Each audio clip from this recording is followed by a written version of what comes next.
And we're live. Mr. Brian Walsh. What the? Secretary Delegate to National Intelligence.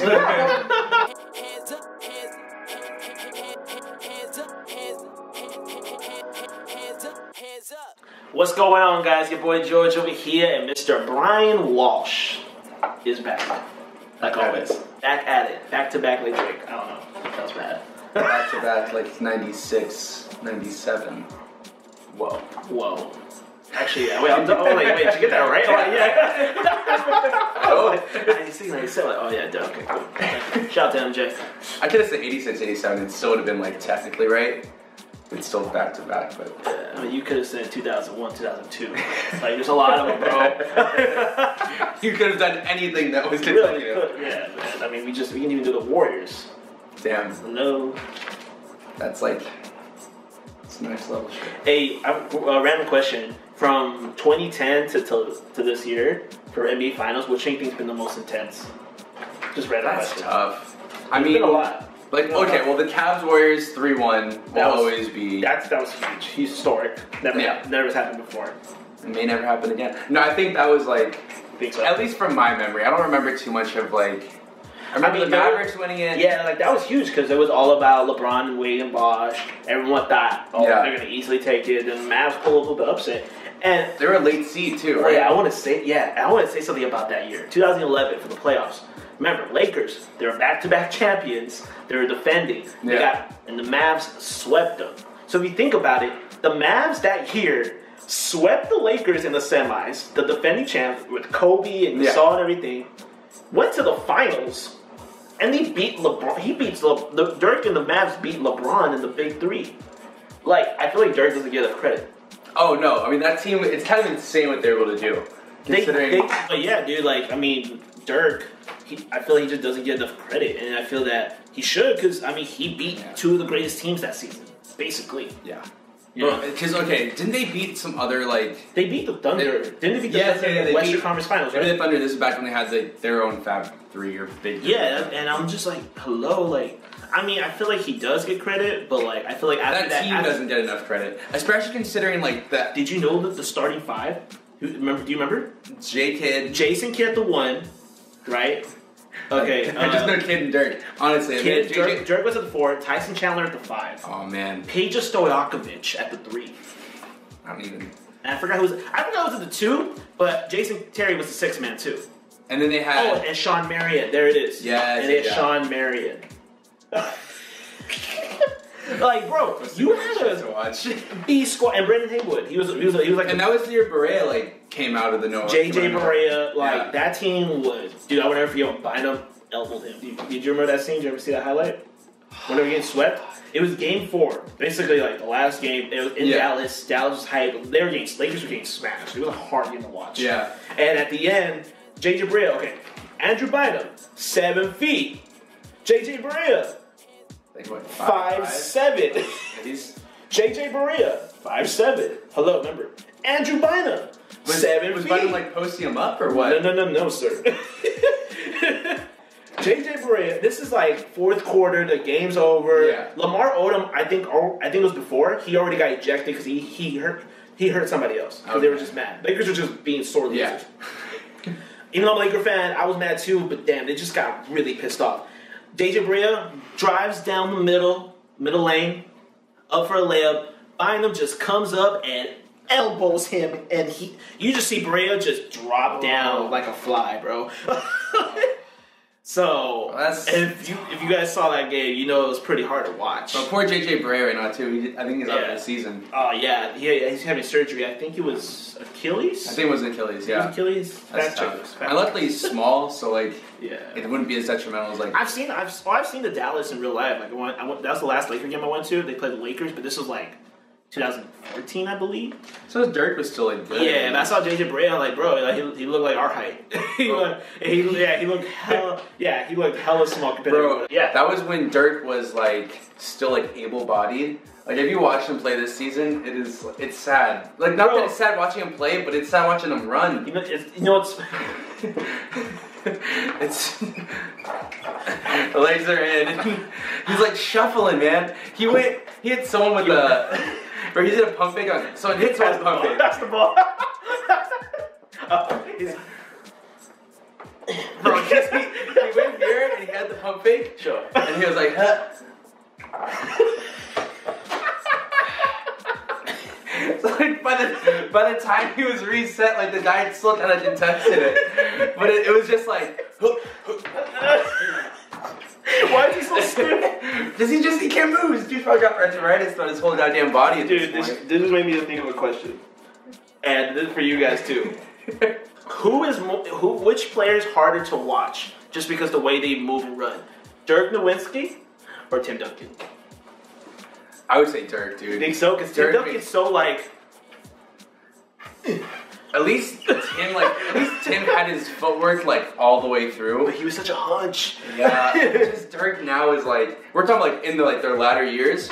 Because watching Dirk now is just like, it just makes me sad, man. I'm like, he's only like 40 years old. Like, what do you do in 10 years when you're like... Hello, there's Vince Carter too, man. Never forget when Kobe had the black mamba mask, the black mask for like the 3 games. Yeah. But there was one game he dropped like 35 or something like that. And then LeBron had the mask too. Oh, like, what was up with that? LeBron was no one could ever master the mask look besides Richard Hamilton. Richard Hamilton, like... After he got hurt and had that, he kept it on because he called it his good luck charm. And, like, it just made him his look. He would ball like that every single game. Imagine playing ball like that every single game. Bro, there was he started with the Chicago Bulls when Derrick Rose was there, like MVP Derrick Rose. But, he had injuries throughout the season. But when he would play, I would talk to my brother a lot about it because he's a big Bulls fan. Shout out to Church. He told me, like, bro, Richard Hamilton, when I see him play, he just looks uncomfortable because the dude has a mask, he has a headband, he has a sleeve, I think he has an elbow pad too, he has knee pads. How are you comfortable playing like that? That's too much. He came up on like 25,000 BC and just like decked as my player. Everyone's played with a guy at the park that has like this look going on. Besides the except the mask. The bald 30-something with receding hair. Not bald, but like a receding hairline that's like he's not willing to let go of yet. Yeah. There's always that one guy at the park where you have 9 people and you want to run 5s. That happens every day. Yeah, see what I mean? This happens all the time. And there's that one guy on the other side of the court, has his beats on. Has some crazy hyper dunks. It's always the kid with the beats on. The kid with the beats, hyper dunks, and like a sleeve, most likely, and he's just shooting around, all quiet. They're always serious. Yeah. They're always quiet and serious. Like they think they're like the most humble, like beast player, but they're probably not that good. and then we always ask them, and then the reaction every time is like, no, I'm good, man, I'm good. I'm getting shots up today. Yeah, I'm just getting shots up today. And we ask one more, we see one more. I was like, no, I'm good, man. Yeah, I'm good. People are like, yeah, no, I just lifted. It's like, bro, I get it. Because you can have the new arms. Who comes to the...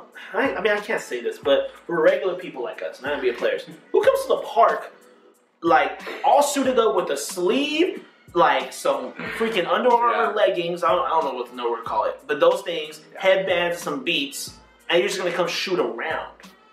You never know. Scouts might be there, bro. You gotta always be ready. At a park. At a park, you know? Still no timetable for Michael Porter Jr. and Isaiah Thomas to return back due to reports, due to injuries, due to getting hurt. It's kind of crazy. Like, the Nuggets are really doing a pretty insane job for considering what they have. Like, they just built like a team of like... Don't speak too soon because you know what happened earlier with the Warriors. We'll get to that soon though. I don't know. I feel like getting Isaiah Thomas is going to be like such a sweet pickup for him. Why did I feel that Isaiah Thomas was a free agent this whole time? Only time I ever hear of Isaiah Thomas is he's like super active on social media. So he'll comment on like Bleacher Report's like posts about him and stuff, or like he'll tweet stuff like. So I was like, oh yeah, I forgot about Isaiah Thomas. Because he ain't playing, bro. So what else are you gonna do? Yeah, man. Bro, I used to watch that. All the injuries that happened to him are so sad because like it's sad. He's had a rough couple. Have you ever seen his vlog thing that he has? No, it's like Look Up Isaiah. It's really interesting, and he did it for the last 2 summers, and it just shows like all the stuff that he's like had to put up with. Jesus. But it's just like every year, it's just like a new injury. It's like It's tough. I will never forget when he had his video with Celtics and they went to the playoffs and his sister passed away, like all of a sudden. Yeah. That's crazy. And he like all out. Yeah. He got his tooth broken, remember? Like that was like a teams didn't want him. That'll go down as like one of the most like like play with your heart moments, I feel like, of the last like 10 years. For real. And I mean, but I respect him so much. I love him as a player. Oh yeah, no. Like he made it possible. Like height doesn't matter. Like, you know, well, and he kind of got just like after this, got dished by the Celtics. Kind of got screwed. Like that Cavs team was just like not good at all as a unit. Like I was like when the Cavs were like when they're putting together a team. So this was the year with LeBron, with D Wade, obviously Kevin Love. Kyrie, that's when Kyrie went to Celtics. They had Isaiah Thomas, Derrick Rose. And like when D-Wade was going there, I kind of thought at first like, okay, D-Wade, LeBron, oh shoot, it's going to be happening again. Yeah. I was like, nah, like I feel like D-Wade, at that time he was already like slowing down. Yeah. Moving on. Warriors score an NBA record 51 points in the first quarter against the Denver Nuggets. And the sad thing was, the Nuggets didn't even like, I think they had like 39 points that quarter too. Wow. Like, usually that's a crazy good quarter. Like, damn, you got 40 points. Like, you should be proud of that usually. Yeah. But you let up, so on 51. Man, what'd you think of that?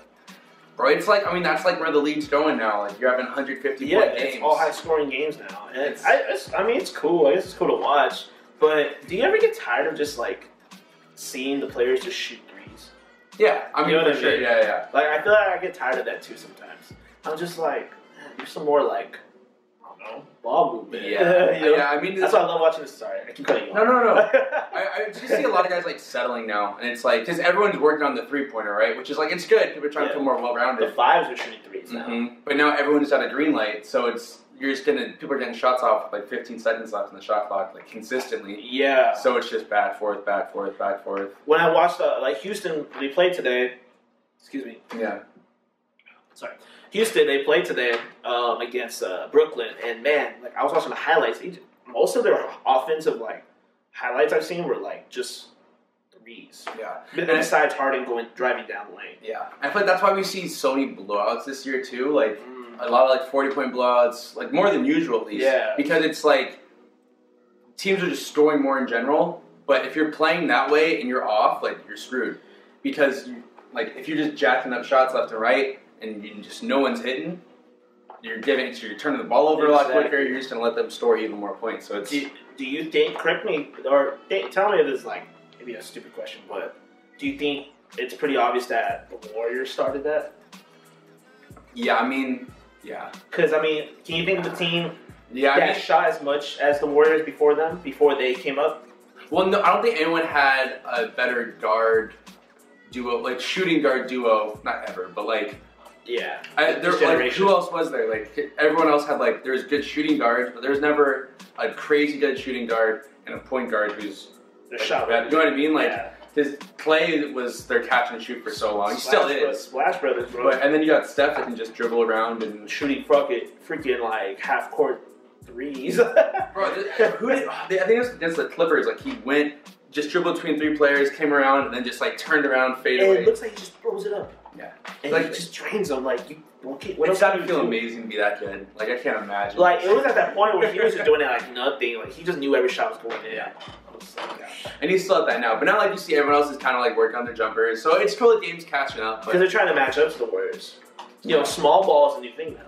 Yeah, dude. Because even though if the bigs are now shooting more threes and, you know what I mean, less post-up, it's more about small ball. I mean, that's how the Warriors are going. I mean, that's what it's kind of sad. DeAndre Ayton, the rookie, has had a pretty good year as far as rookies go, and he's a dominant big, but no type of attention because it sucks. He's the true big man. He's a true center. You know what I mean? I feel like this will. I don't think this will last though. In this era. I mean, I know it'll last a few seasons, but I feel like eventually it'll kind of go back to other type of basketball. It's usually a cycle. You know what I mean? Yeah, everyone you're just gonna get used to it. Yeah. So I mean, once teams the only way it's gonna stop is if teams just do a lot more switching on. Yeah, like I feel like there's gonna be that one team that they just play completely different. Yeah. But it throws other teams off, which makes them dominant. Yeah. You know what I mean? That's what I feel like might happen, but we'll see. It'll be interesting. Yeah. All right, this is interesting. This is interesting too. Mavericks decide Dennis Smith can't play with Luka Doncic. Hey, there it is. Dude, that makes me so sad. I love Dennis Smith. Me too, man. Dennis Smith has a lot of potential. Yes. But, I mean, I don't know why. Maybe if it comes down to Dennis Smith and Luka Doncic, you gotta get Dennis Smith Jr. the fuck out of there. Yeah. But, I mean, if I was like another team, I would definitely try to find a way to get him. Yeah. I feel like he'd be good maybe as a starter or even as a backup. You know? Yeah. Definitely. That's the type of guy the Knicks would trade for, but they do like a really shitty trade. They'd like trade like Porzingis for Dennis Smith Jr. Always gotta break up next year Knicks. they always get like the most stupid pickups where it's like, oh, let's pick up Aaron Aflalo in like his 11th year. Where it's like, oh yeah, that's the best time to get him. They traded like. What do you think about Hardaway from the Knicks? Side question. What do you think about Hardaway? Bro, I think that's a long. Because I really liked him in the beginning, and I still do like him now. But like, I think it's hard to judge him because their team is just so all around. Like, there's just no scores. There's no one who can do anything. So he's kind of put in the position of being Mr. Save the Day. So this is crazy. James Harden. We've been talking about this dude every time, which is kind of insane. Because he's putting up crazy numbers. Yeah, like we have to talk about it. We gotta talk about it. Yeah. All right. James Harden scores 58 today against the Brooklyn Nets, but lost in overtime. 58. Following 57, literally last night? I didn't even know that. Bro, no, it was a back-to-back 50 burger. That's why it was so insane. Did just you see like 50 burger? 50 burger, yeah. He was on with the 50 burger. With cheese or what?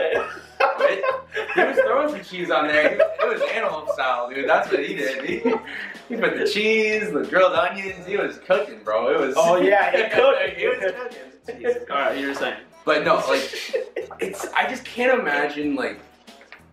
It's because I don't know what teams are doing to game plan for him because you can't at this point. Like, just watching like the highlights and stuff, he's making so many contested jumpers, contested threes. Yeah. He's getting to the line. He's getting free throws up. He's probably getting. I'll check the stats on this. It seems like 15 free throw attempts a game. Like Jesus, man. Like those are just easy buckets for him. For real, easy buckets. And it's easy, bro. But when they played the Nets, man, like they had that game in the bag. Yeah. And then in the last 30 seconds in the fourth, like they got fouled. Tucker missed his free throws. Harden missed a free throw. That's what led it to overtime. Because Brooklyn's a decent team, though. Yeah, they're underdogs. Yeah, they've got some guys like some keys. They're the 6th seed right now. I feel like Toronto might be the only best bet. I think they're the team that's going to come out of the East for sure. Yeah, I feel like they're the best bet. I mean, because they're dominating the East for the most part. Like all in all, like they've done really well. But it's just like, what do you? If you play the Warriors, you're screwed because you gotta have.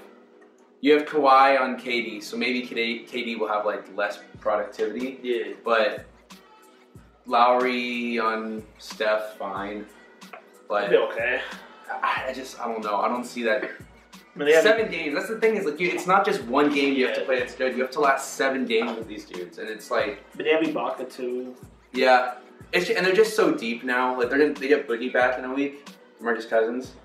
So it's like that's just gonna be. Who do you think will be the best team to play against Golden State? Bro, if the Celtics get their shit together, the Celtics. To me, I think they have Sorry, I meant the West. Oh, like the West? Like, who do you think will be the best matchup? I mean, Golden State's at 1, Denver's at the 2 or the 2nd. Definitely not OKC. OKC don't have enough weapons. They don't have enough players. Enough good. They don't play cohesive like that. They don't, bro. It's frustrating to watch them too because it's like they have 2 guys that are crazy good, and it's just kind of like taking turns. It's just one-on-one basketball. I mean, it was the same thing that was happening when they had KD. You know what I mean? Like Russ and KD just taking turns. And I just felt like with them too when they were there with like Harden, and I feel like I think their best year was still when they had all 3 of them. I think that because they were moving the ball a lot, they were scoring from different ends. Like Well, you're playing more team basketball. You trust all the guys around you. Like, that's what's making the Warriors even crazier. Is like they already had like the coaching and the team chemistry to like trust who was around them. Now all 5 guys are all-stars. Like, you will do. Jesus Christ! If only they stayed. Jesus. Oh, if all 3 of them. But you know what? I don't think it would have happened. Like, I feel like, okay, even if they stayed, they wouldn't be as big as they are now. James Harden would definitely not get as many touches if he stayed with OKC. KD, not as much as he does. Like, I mean, he still gets a good amount of Curry, but check this out. What? Let's say it's current. How good everyone is currently, right? Let's say somehow they all stayed together. They weren't in championships. It's Harden, KD, Russell Westbrook. Who's gonna leave? Who do you think? Right now? Let's say if they were all back on the Thunder. Who do you think would be the first player to leave? Like they went back, or they like? Let's say like they'd always been on the same team. Like they never left. KD never left. But they just developed over years. And they're as good as they are now. Who do you think would have been the first one to leave? I still think it'd be Harden. I think so too. Harden's just he is that guy who can carry a team.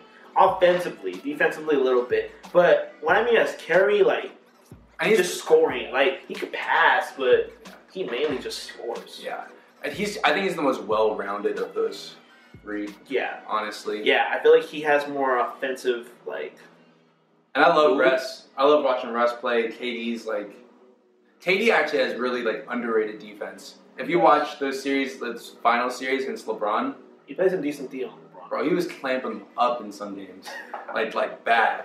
Like, I remember watching, like, LeBron's getting bullied right now. Which is, like, crazy to think. If KD wanted his revenge, it is time for... Scenario segment. The scenario segment. Scenario. Okay. Alright, this is a good one, guys. So be ready. Comment below for your answer and why. You have 3 different players to choose to be your floor general throughout the playoffs to help you lead your team to the finals. Right. And these are all the players in their prime. Steve Nash, back-to-back MVP, that type of Nash, long hair Nash. Jason Kidd, JK. No one ever called him JK, I don't know why. So Jason Kidd. They just make up nicknames. I'm saying, they never called him JK. Anyways, and Chris Paul, another back-to-back MVP. What is the difference, though? Jason Kidd has a ring. He's the one dude. Yeah, but, I mean, he was with Dallas. He wasn't, he was good. He was slowly slowing down that time. Yeah, I mean, well, he still did a lot of good productive years. Yeah. Again. Yeah, definitely. He led the Knicks for a bit back in, when was that, 2013? God. That was old Jason Kidd right there. Yeah. But he was still, like, on the floor. Bro, Coach Jason Kidd is amazing. Yeah. He'll go down in history. Do you remember when he faked? With Brooklyn? Yeah, he faked it. That is the funniest thing. Like, he even talked about it. He's like, yeah, I forgot what the player hit him. He's like, hit me. He goes, yeah, funny. He was like, what? Oh. Like, what? And the best part is his stupid face. He goes...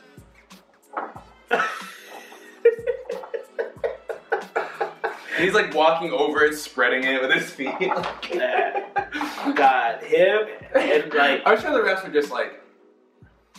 Well, I'll talk about this another time. Yeah, so Steve Nash, Jason Kidd, and Chris Paul. You're about to get into the playoffs, but you somehow, let's just say, hypothetically, you get to pick up one of those point guards to help you lead your team to the finals. Who are you going with? Take Chris Paul, dude. Chris Paul. Chris Paul is like pound for pound. Yeah.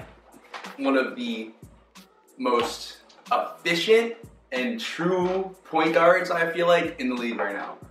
Hey guys, so the camera died when we were doing the scenario segment, so I don't know, maybe the camera got tired of us or something, but hey, I'm just gonna do this and give you my answer and add this little extra footage. So, if I had to pick Jason Kidd, Steve Nash, or Chris Paul, I know Brian said Chris Paul, back-to-back MVP, I would have to pick Steve Nash. I love Jason Kidd too, I love Chris Paul, but something about Steve Nash, just the way he knows how to work the floor. He's just great at the pick and roll. Of course, he's a great, excellent passer.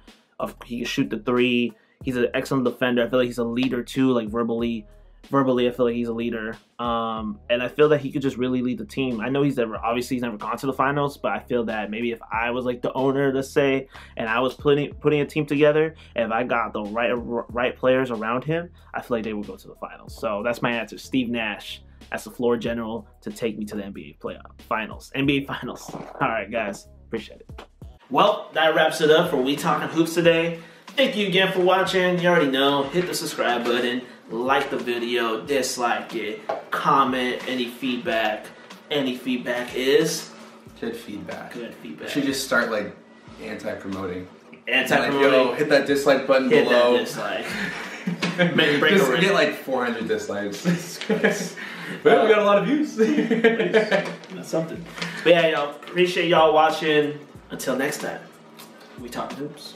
Let's get it.